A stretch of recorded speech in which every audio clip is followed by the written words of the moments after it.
Hi, welcome up. Yeah, what's up? What's going on? What does strong president mean to you, Mr. Kitty Cat Shirt?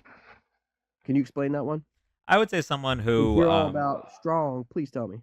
yeah, I would say someone who's able to accept criticism, somebody who's able to um, challenge themselves, and I think it's very clear that Donald Trump can't do either of those things. He is never able to accept criticism, and certainly doesn't like to challenge himself. I mean, we saw Kamala Harris go to a Fox News interview, and Donald Trump would never even fathom going to an MSNBC interview.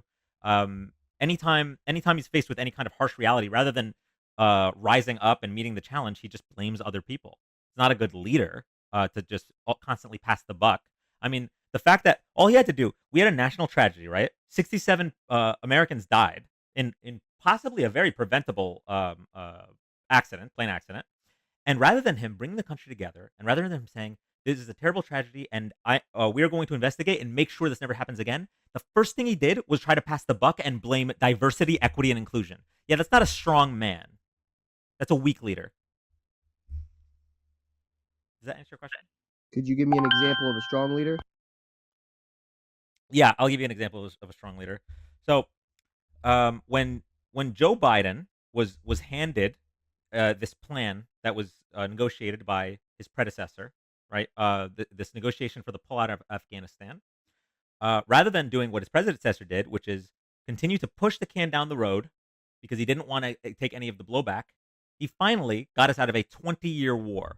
He made the hard decision that he needed to, and accepted the blowback from that. That's an example of a strong president.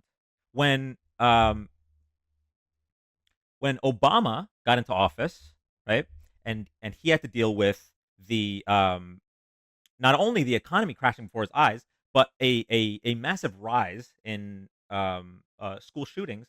Obama tried to get legislation passed to save our children, and when Republicans refused to show any empathy and put their guns ahead of the lives of children, Obama was strong enough to show his emotion. And I don't know if you saw it, but he literally cried at a town hall thinking about those kids. That's a strong person. That's a man who's willing to show his emotions. That's a real man, not like what we have now. Someone who not only doesn't care about anyone but himself, right? Couldn't even show empathy for the 67 Americans that are their bodies are still cold. He said, "Oh, you want me to visit the site? You want me to go swimming?" Yeah. So those are some examples of strong presidents rather than the weak-willed narcissists that we have right now. Now I understand why you're wearing a kitty cat shirt.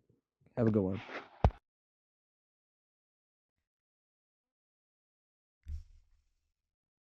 I think that guy is going to live so many years listening to Fresh and Fit, being unhappy, being unfulfilled, and one day he'll come to grips with the fact that there's more to life than trying to be a macho man. Also weird that he paid more attention to what I'm wearing rather than the words that came out of my mouth. Seemed to be focused on my outfit. Little strange. Little strange.